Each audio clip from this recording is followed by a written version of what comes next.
Welcome to Courtsiders. I'm your host, Eric, and for today we'll be doing some mid-season awards.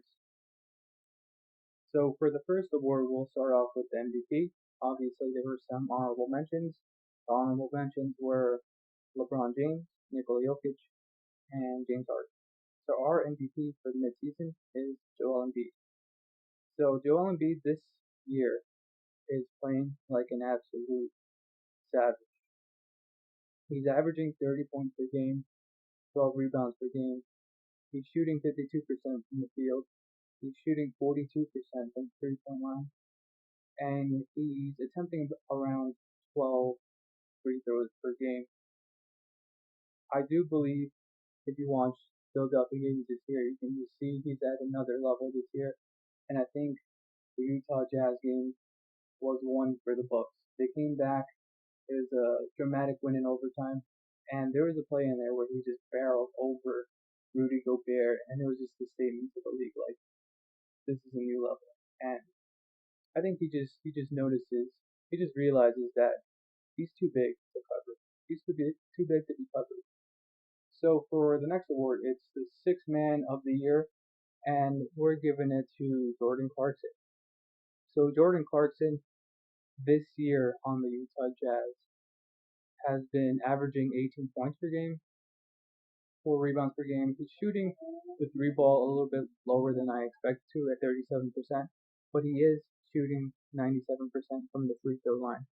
And I think he just gives their second squad some great energy, right?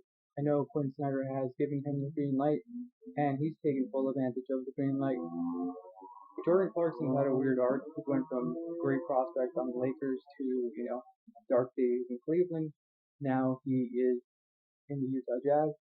You saw glimpses of it last year in the playoffs, but I think this time he's a little bit more comfortable and he just knows his role and what to do. And there's a trust with the coach. So I think it's going well for both of them. Next up, we have the Defensive Player of the Year. So for our Defensive Player of the Year, it's going to be Rudy Gobert. I know a lot of people will get tired of hearing Rudy Gobert as Defensive Player of the Year, but the stats and the metrics usually point to Rudy Gobert, and even the eye test when you're watching games, you can just tell he is the anchor of that defensive-minded team. And around the league, you know that he's manipulating so many shots when people go into the paint, and his block rate is like 74%, averaging like 3 blocks per game, 10 rebounds per game. So I think he's just so valuable to that team and to the league. Honorable mentions for defensive players of the year were Ben Simmons, Giannis, LeBron. They've been doing incredible stuff defensively as well, especially LeBron James at his age. He's still playing at a high level. Rookie of the year, we have LaMelo Ball. You know, what can I say about LaMelo Ball? He's so impressive for a rookie. There's some honorable mentions here. I think Tyrese Halliburton was definitely honorable mention here. I think he's right right there. He's top three of rookies this year that have been that impressive. Both of these players, LaMelo Ball is ahead of the curve so far, and I do believe that he is the best draft pick for Michael Jordan.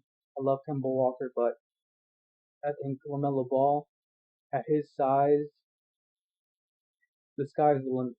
In all honesty, the sky's the limit. He's averaging 16 points per game, 6 rebounds per game, 6 assists a game. He's shooting 38% from the three-point line, which people thought he was going to struggle with. He's not shooting 80% from the free throw line. And he just gives that team so much energy and hope. They're actually in the playoffs right now, so go Hornets. Next up, we have Coach of the Year. I know a lot of people probably thought it might be Quinn Snyder, but I'm giving it to Monty Williams. So Monty Williams, he has turned this Phoenix franchise around. They're first in the Pacific Division at 24-11. They're second in the Western Conference, two behind the Utah Jazz. They have two All-Stars on their team, and he basically took the Phoenix Suns from the 15th seed in the Western Conference to the second seed in only 2 years. That is an amazing accomplishment, especially in the Western Conference where the talent is stacked. The talent is super stacked in the West. So to have that complete turnaround for that franchise, which was used to winning before, this slump. You can remember the Steve Nash days, the Jason Kidd days, the Charles Barkley days, the Kevin Johnson days. This franchise was used to winning, and Monty Williams is, you know, basically their savior. I think he's done amazing things in Phoenix. I think the team he has right now is a viable contender, to win it all.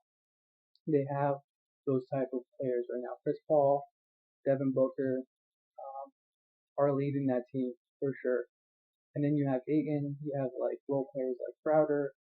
Um, it's a great team to watch. It's really fun to watch.